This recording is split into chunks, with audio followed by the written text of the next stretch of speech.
준비된 배탈목.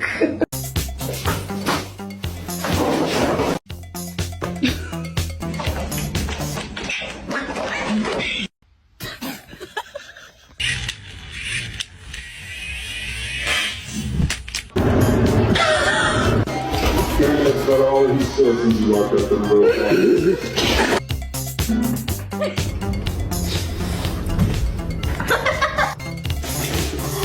Oh my god. We're gonna have to sell your feet pictures. Oh. Oh shit!